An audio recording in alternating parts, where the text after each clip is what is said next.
Bobby Owsinski's Inner Circle.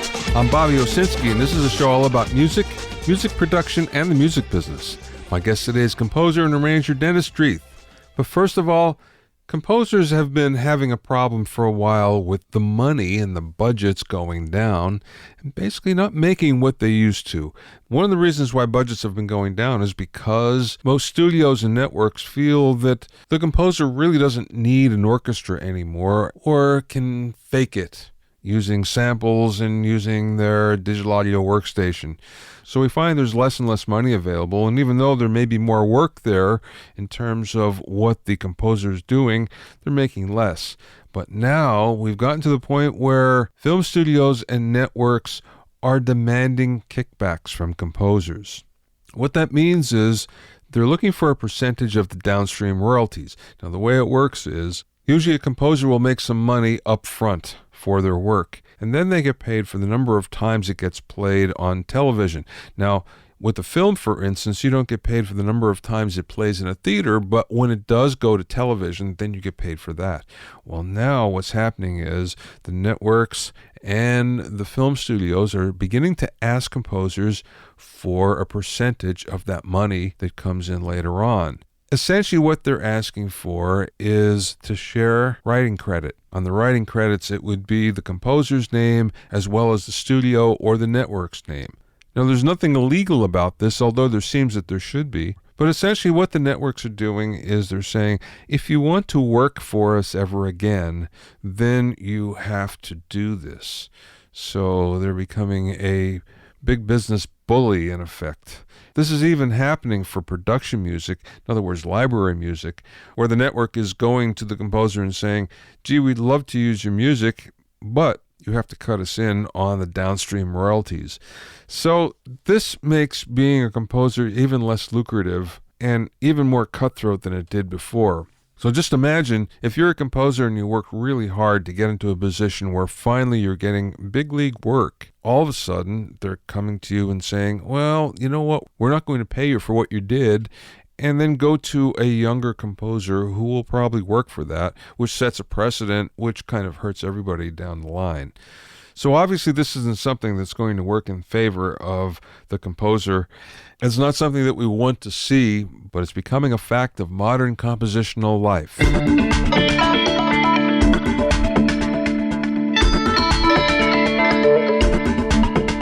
If you have any questions or comments, you can send them to questions@BobbyOInnerCircle.com. The second edition of my social media promotion for musicians book is now available on Amazon, iBooks, Ingram, and a bookstore near you. It's the manual for marketing yourself, your band, and your music online, and covers how to use virtually every important online platform for promotion. Also, check out my courses at BobbyOwsinskiCourses.com.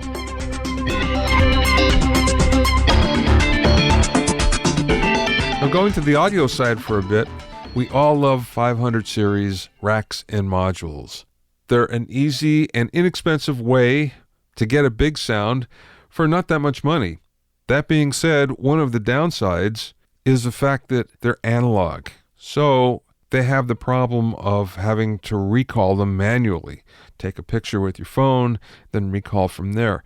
Well, that may change pretty soon because now there's a trend towards complete control of the 500 series modules via software. And this includes automation, which would be a wonderful thing. There's a number of companies that are actually doing this now. The one in the forefront is called Wes Audio, and they've actually put something forth called the NG500 Rack Initiative.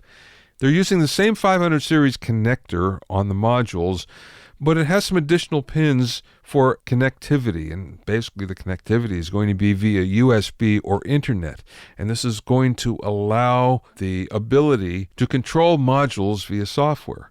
Now, you could download this particular software, put it in your digital audio workstation, connect it via whatever that workstation is, and control the modules from within the workstation. It sounds pretty ideal. The problem is, of course, it doesn't work on modules that haven't been fitted with this extra connector. So this is for a new generation of modules and racks coming up. Now we're starting to see this happening more and more with newer manufacturers that are getting into this. There's a company called Bettermaker that has memory and recall on their racks and modules. They've had this for quite a while. There's another company called Fredenstein, and they have two different racks, the Bento 10D and 6D. And once again, they allow for recall via USB. And of course, SSL actually has their X-Rack, which allows you to recall via their total recall, but there's no real-time control. It should be interesting to see what happens with West Audio and the NG500 rack initiative, because I think this is an idea whose time has come. And it's something that everybody would like, because one of the things that, especially for home studios, is to have a few 500 modules around. And if you can control them from your workstation, it would be just ideal. It would be something that everybody would want. So look for this to become more prominent in the future, 500 series software control. My guest today is composer-arranger Dennis Dreith, who started in the business playing sax for the Beach Boys, but soon turned to composing and orchestrating for commercials, television, and motion pictures. Along the way, Dennis wrote the scores for cartoons for Hanna-Barbera, movies of the week like Columbo, and motion pictures like A League of Their Own. He also became the go-to orchestrator for the biggest composers in the business, such as John Williams, Hans Zimmer, Jerry Goldsmith, and many more. Dennis actually served as the international president of the Recording Musicians Association for 15 years and served as a consultant and member of the American Federation of Musicians Negotiating Committee. I spoke with him via Skype from a studio in Southern California. Tell me about how you get into this business. Boy, it's funny. That's a question everybody asks me. My daughter, who's a drummer, and her friends ask me the same thing. And, I think what happens is you make friends at an early age, and you play with those people. You form bands with them, you form friendships, and those relationships are the ones that you forge forever. I had a number of my film students always ask me, how do you break into the movie business? And I always tell them that they've got great music and they think Steven Spielberg would love them. And I say, no, I'm sure he was, but Steven Spielberg already has John Williams. And so what I tell them is you need to find the people who are going to be the next generation. So if you're a film composer, you need to go out and find the next John Williams. You need to go find, not the next John Williams, you need the next Steven Spielberg. You need to go find each director. If you're really into the record business, it's great if you could get to Mike Klink, for example, but you need to find the next Mike Klink. You need to find the next person. And what I tell people is you go out and you do everything you can. You do their demos, you work on stuff, just hone your craft, and you start out like that, and you build those relationships.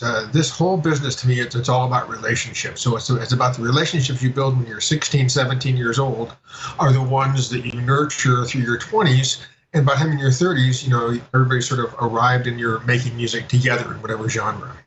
So what happened in your case?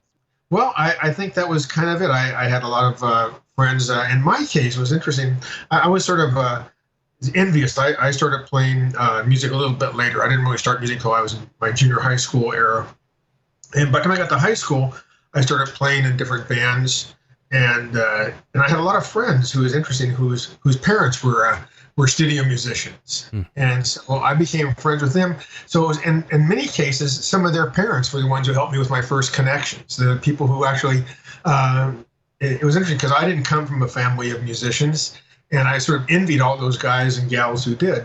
But somehow forging those relationships with those players when I was in my teens and having the advice of their parents really helped set me on a path. I mean, I didn't really know what kind of careers that were available in music. When I started playing music, I just loved to play music. I didn't know what a studio musician was. I didn't.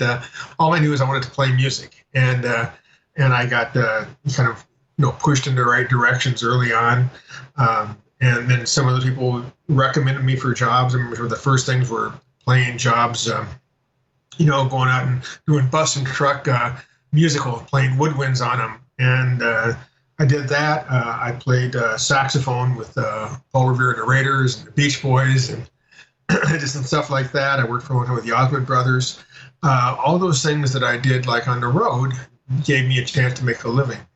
And then it was through other friends that I found other opportunities. When I got back off the road, I'd been writing a lot of arrangements for different bands and stuff like that. And a friend of mine was writing for Hanna-Barbera, one of the ghostwriters over there, and recommended me for a job. The funny thing was they were looking for somebody who could do country whole kind of bluegrass score. And of course, I had my whole experience had been R&B and jazz. So when they called me and said, Richard tells me that you're an expert in bluegrass. And I went, absolutely. And not knowing the first things about it. And the first call I made was to a really good friend of mine, a piano player named John Hobbs, who I knew was the maven of country music here in Los Angeles.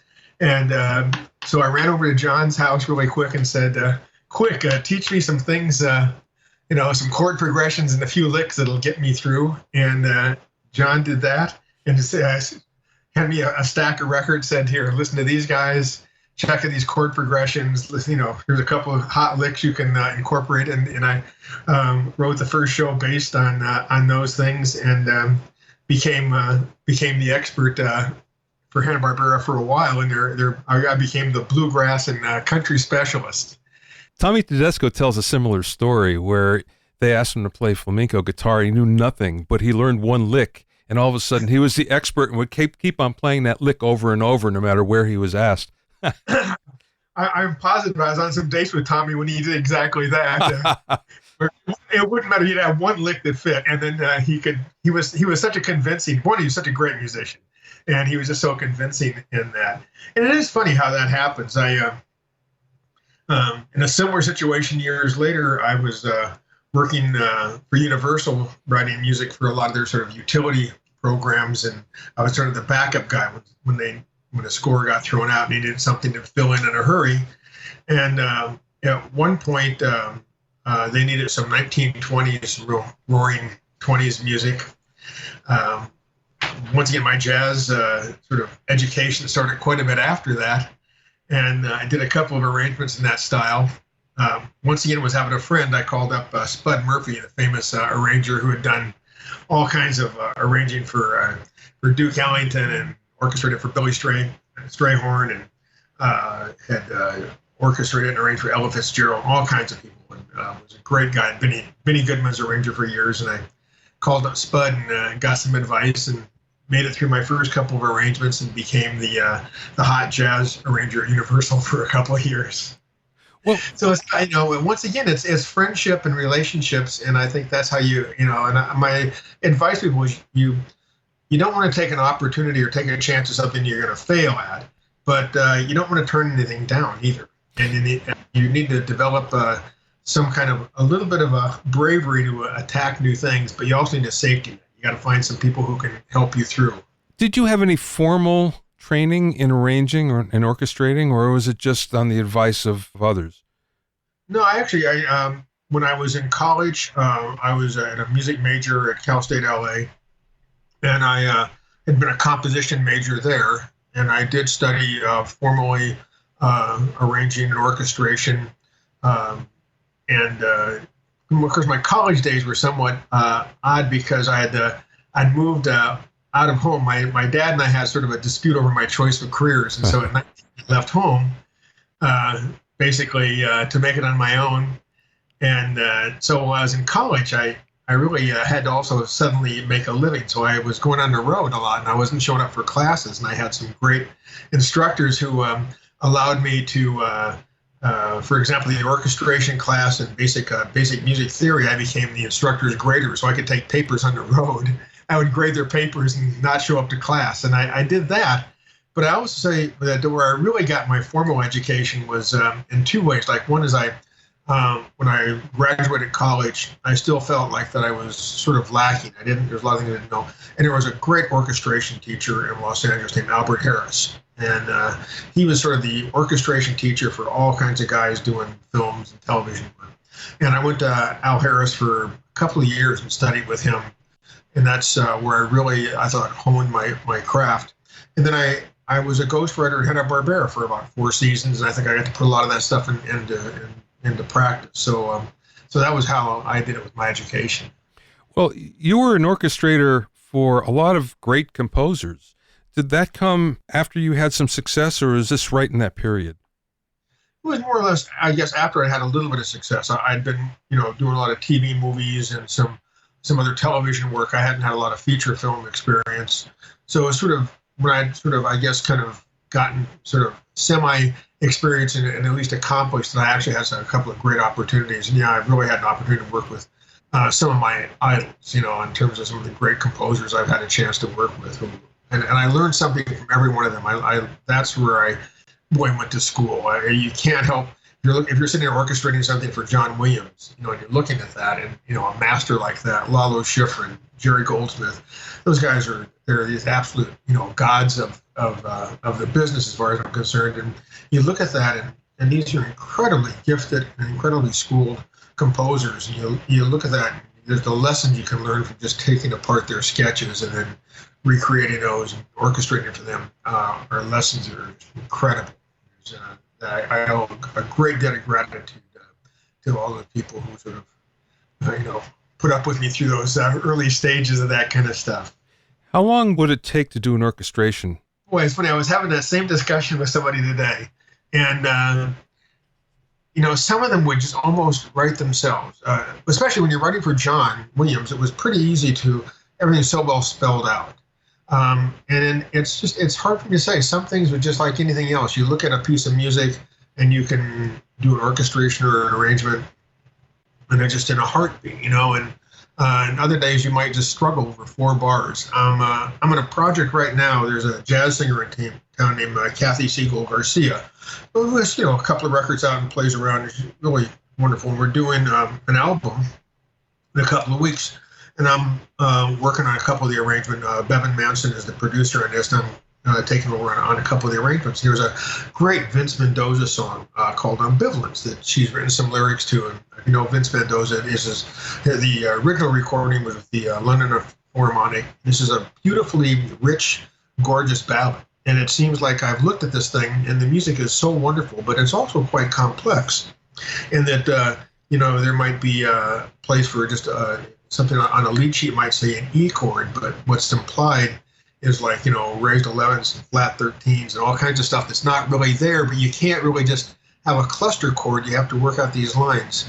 And yesterday I spent all day on 4 bars, literally. Wow. And then I went back today and fixed it up a little bit more.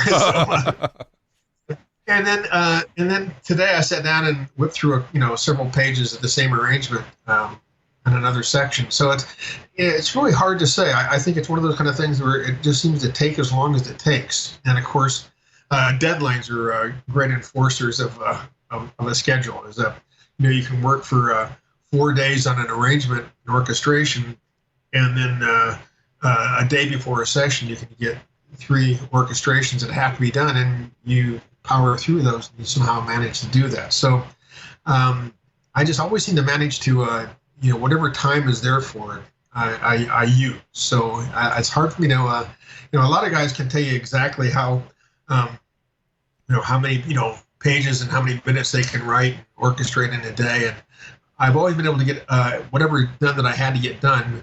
But I tend to really go over things and agonize and ruminate on them quite a bit. Not that I would put myself anywhere in this category. There's a great story about a meeting of Igor Stravinsky and Max Steiner. And Max Steiner was reputed to be like an incredibly fast film composer and, a wonderful composer, and wrote great volumes. And they were sort of at this cocktail party. And, Steiner was bragging about the volumes of music he'd written the day before. Went through 20, 30 pages of this, orchestration. And Stravinsky said, really? Thought a minute. He goes, I wrote 1 bar yesterday. And Steiner kind of laughs, and then Stravinsky goes, but it was a good bar. When you get a sketch in, does it tell you how dense the orchestration should be in different parts of the arrangement? And the reason why I ask is because obviously it has to work with film. Are you orchestrating to picture? Most of the time, yeah, we are, because we want to make sure that the orchestration, that we don't step on dialogue, even though the composer's done his job by trying to write things around it. We certainly don't want to create a really thick orchestration that's going to have a lot of frequencies that might have, like, for example, we're not going to put like a nice lush flute solo right at the same time a female is given a dialogue, right? They're right in the same register. So we might put a lower string pad or, try to surround those things. And it's different with every composer. Some composers, they're different on each cue. I've had situations with Lalo Schifrin where I've had a very complete, like 8-line sketch where it was almost, just all I had to do was copy something. And I've had other times where Lalo's given me a lead sheet and a melody and said, here, you know what to do with this. And in those cases, you look at it, he wrote such a beautiful melody and it works so well that, in fact, I did know exactly what to do with it, knowing him. So it varies from time to time. And especially now we get a lot of MIDI mock-ups as well. So what happens is you get a model where the composer has sent you, his, a synthesizer realization of what the score should sound like. And our job is then to flesh that out and make it, lusher and, breathe some real life into it, and add some dimension to it. And so there's a little bit of a fine, in that case, it's really fine tuning, but we have a pretty good idea of what the composer wants, how dense the music is and all of those things. You've composed for film and television and jingles. Which one would you like better? Which one is the most demanding? Boy, that's a tough question because they all have their challenges. When you're writing for jingles, usually you have to crank out stuff pretty quick. You got a really short burst, and then television is such a tight schedule. We're under really tight deadlines.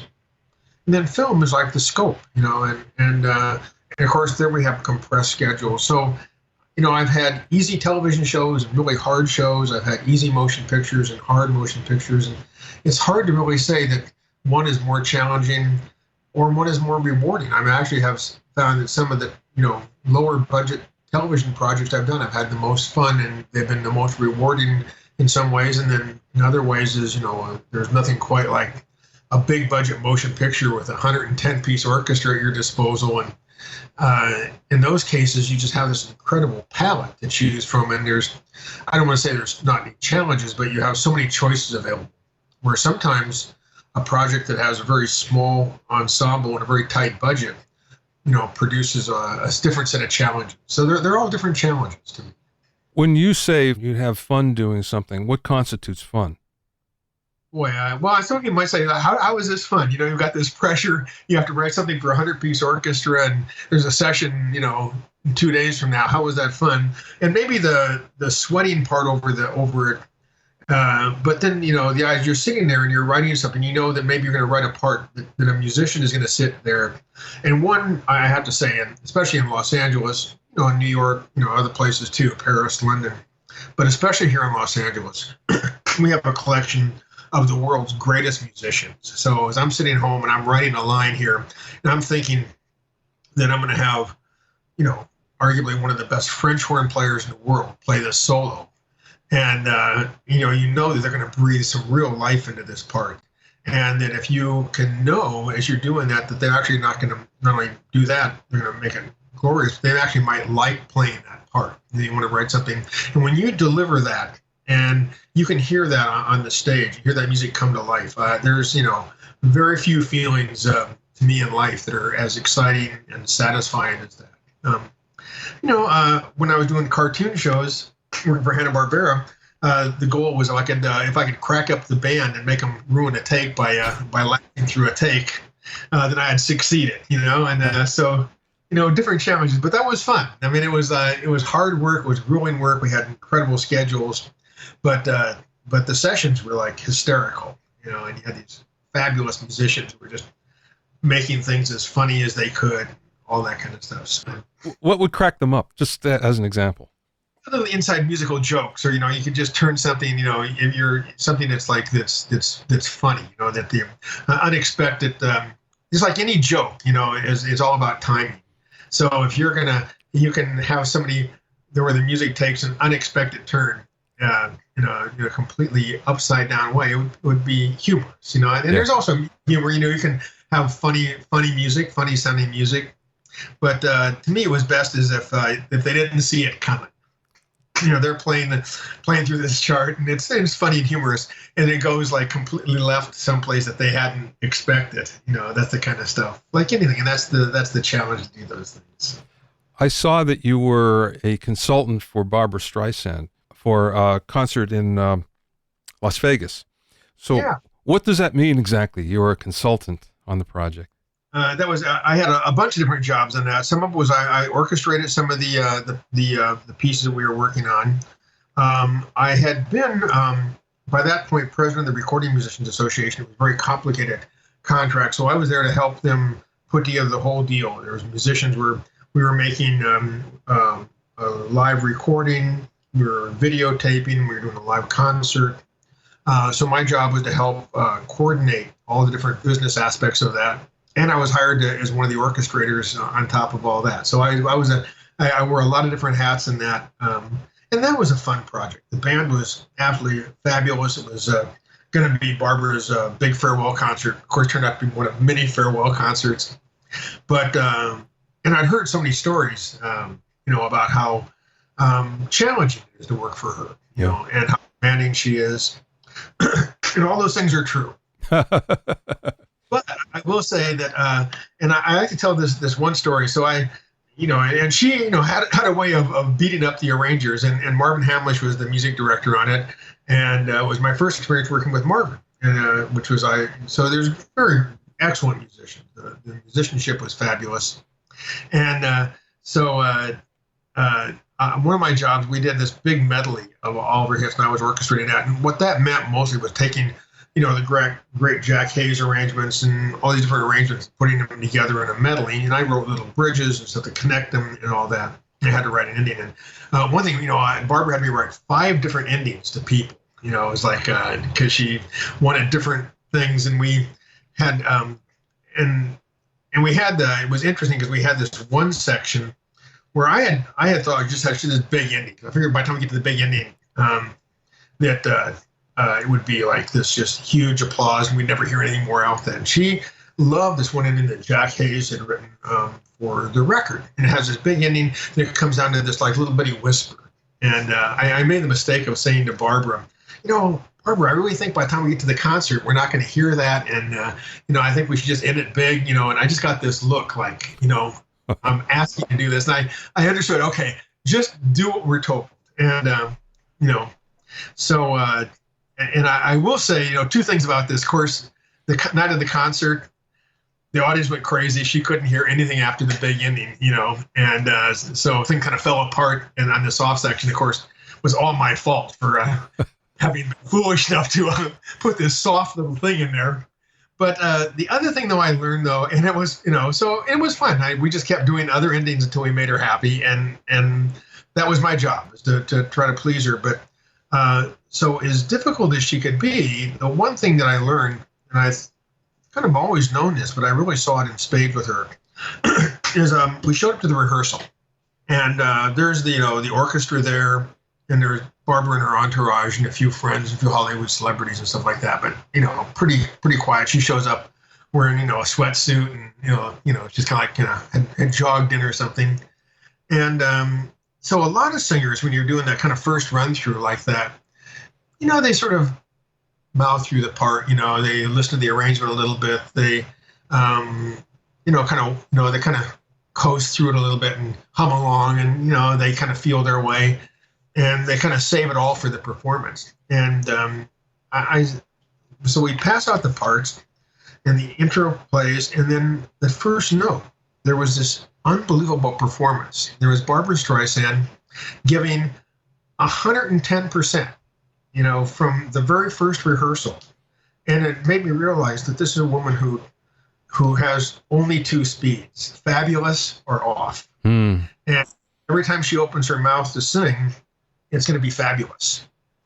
And, it was like a real lesson. To me, it was like, okay, so that's, the mark of somebody who's really successful and real star power to me is that you really, you give it your all.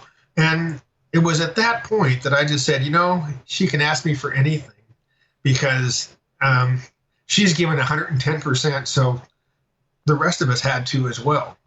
And it was infectious, with the orchestra, with all the orchestrators and everything. And it was just, it was fascinating to me.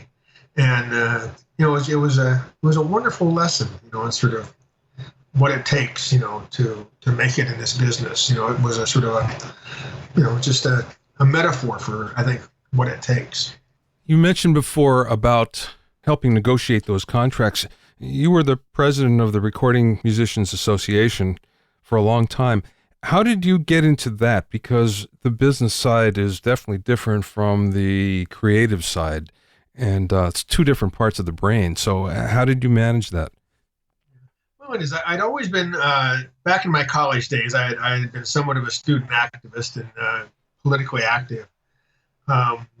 And in the case of how it started with the Recording Musicians Association, like many things, I was working for a small jingle house, and the president of the union at the time made some sweetheart deals with another company, and it really decimated a big chunk of our business.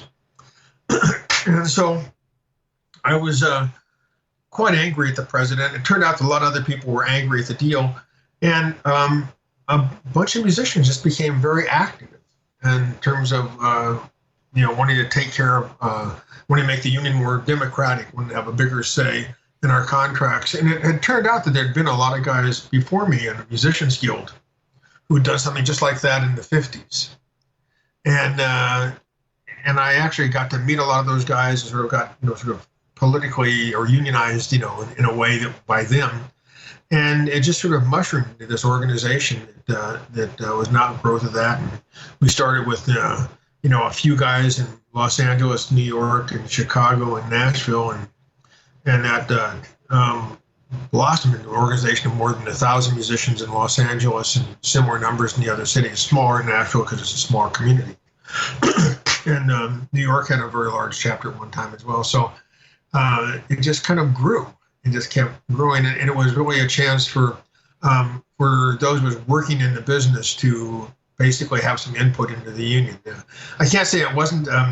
At first, our input was not exactly welcomed in the beginning by our union, but we really, forced the hand and formed this organization, and then banded together with similar organizations of symphony musicians and theater musicians, and I think really transformed the union to a much more democratic operation at that point. Of course, that led me, I got to meet a lot of people. I spent a lot of time in the bargaining table, and I got to work with some amazing labor lawyers on both sides of the table and learned a great deal about the business side of things. And ultimately, that left, after I think 15, 16 years, I left the Recording Musicians Association to take over as head of the Film Musicians Secondary Markets Fund, which is sort of our post-60s royalty funds for musicians working in the film industry. And at the same time, I took over this tiny little fund called the AFM and After Fund before the merger with SAG-AFTRA.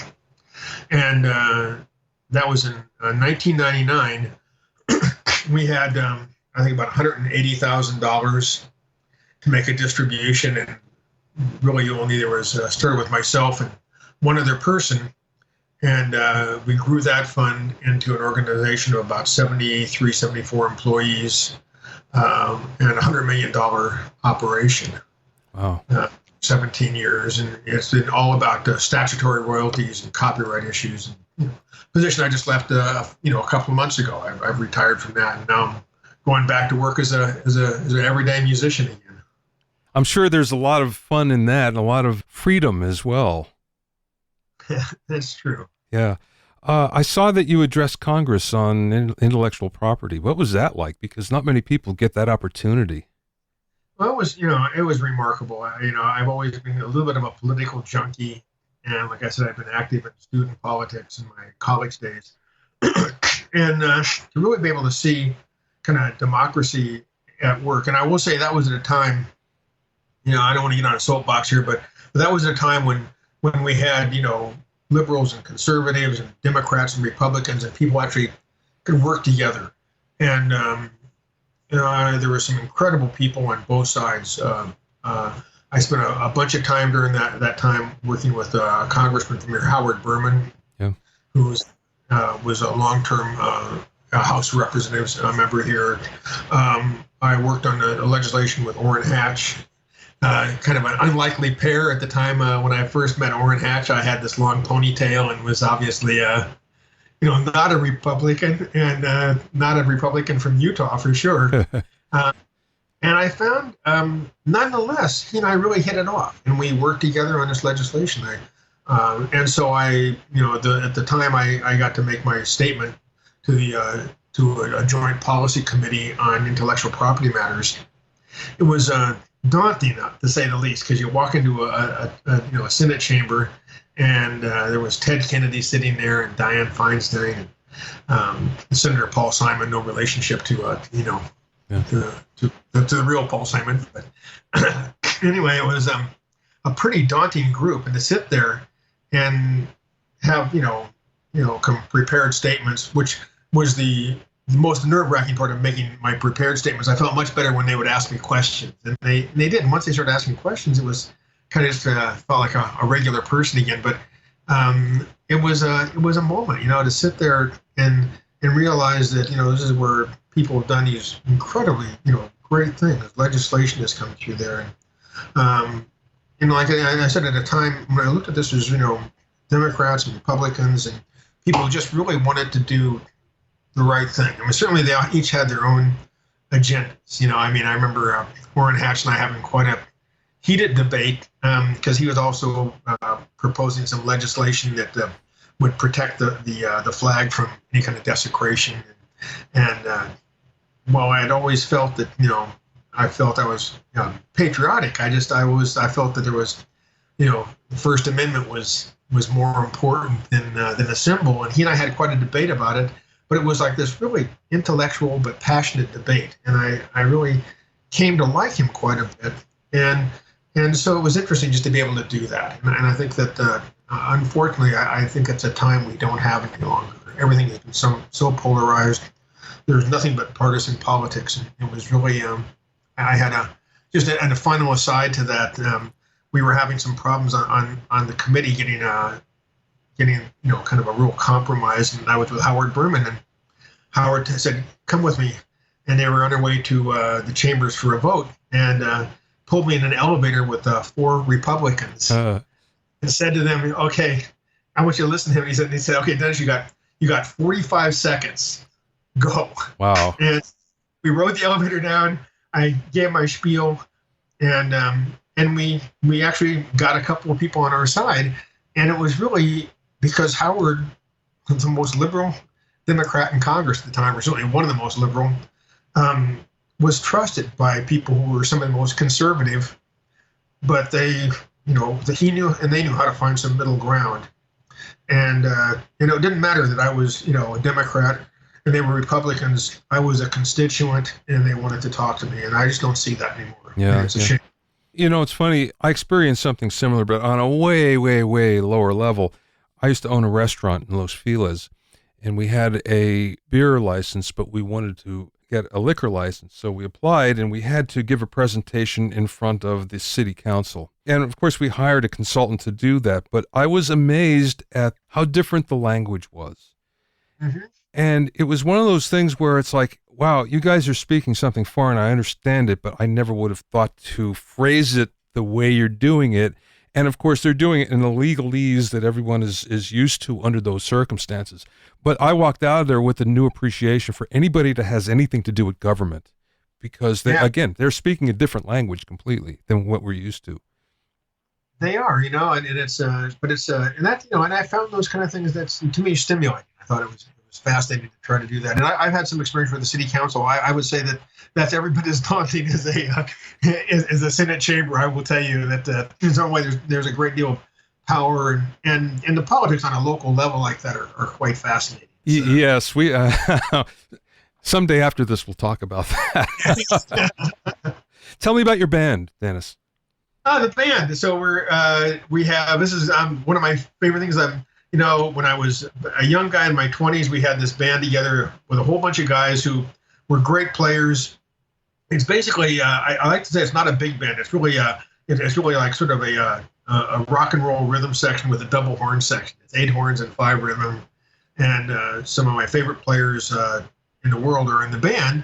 And but at the time in our 20s, we did this, and nobody had we were all kind of young guys just going on the road and trying. And I will say that many years later, all those guys had fabulous careers. If you look at some of the biggest names and biggest records in the world, these guys have all played on this. And we started playing with the band again. So we've been doing some concerts. We have a concert coming up on November 22nd at Catalina. We just finished a CD. And matter of fact, in 2 weeks, there's a reissue of that CD on vinyl for Everland Records, company out of the Netherlands. And it's like, what can I tell you? It's got, great musicians. We've been also doing added some vocalists to it because it's sort of it has an R&B flavor, but certainly a lot of improvisation and a lot of blowing. But we just finished doing 4 songs with Ellis Hall and Tata Vega that I'm really excited about. And so we've had a lot of fun with that. And so hopefully people come out and check it out. It's I'd say it's pretty adventuresome. There's a lot of odd meter things, a lot of room for horn players to play, and some great rhythm section players. Sounds like fun. I have to go check it out. It is a lot of fun. That is fun. That's talk about nothing that's and nothing quite like live music. Having everybody playing live in front of an audience after all the years of doing recordings and everything else. To me, that's still one of the biggest kick in the pants you can have. Yeah, it's becoming a dying art, unfortunately, where there's so much that has to do with studio magic and trickery, where you have a single player playing to whatever the track was previously recorded rather than playing together. And it's a real shame that it's happening like that, unfortunately.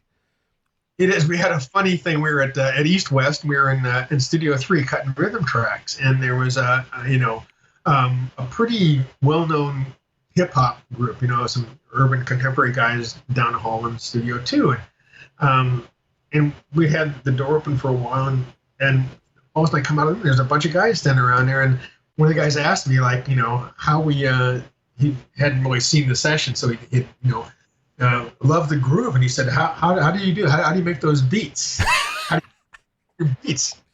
And it was like, first I didn't quite understand. It was like, beats. And he said, yeah, man, it's an awesome groove. How did you do that? And I said, well, it's we had everybody in the room together, and I said, so we had keyboards, bass, drums, guitar, percussion, all at once. And it was like a novel idea. And it was like, really, you can do that? And it was, yeah, you can do that. And it's like, it was like, that's how you, and it was kind of, well, how do you control that? And I said, well, that's, that's the idea. There's a little bit of uncontrolled nature you want about that, and, it was interesting. It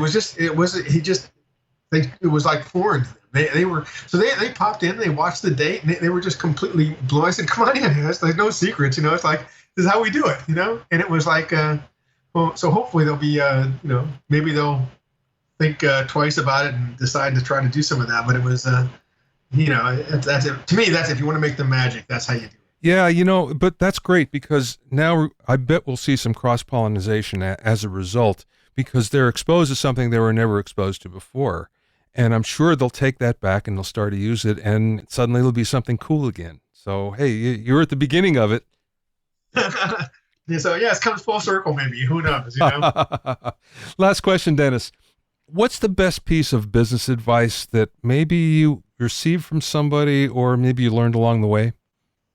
Boy, I don't want to say you stumped me, but because it seems like that it's the business advice always, said, I guess that we have two extremes, and somebody said to me, you got to balance. The best business advice is to balance something. So you don't want to do things for free and be taken advantage of. You don't want to give it away, but you also have to know when it's time to kind of, put it out there. You have to know when it's really wise to have a little bit of a lost leader.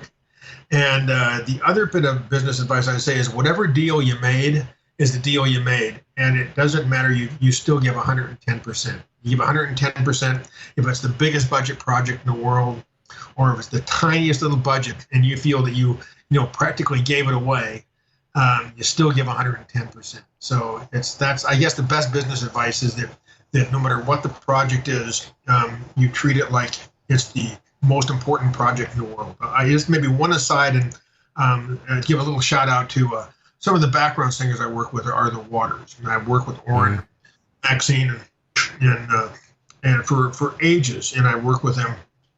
And every time they show up for a session, And I know they've done Earth, Wind, and Fire records and worked with Quincy Jones. They work with the biggest names and the biggest stars and the biggest producers in the world.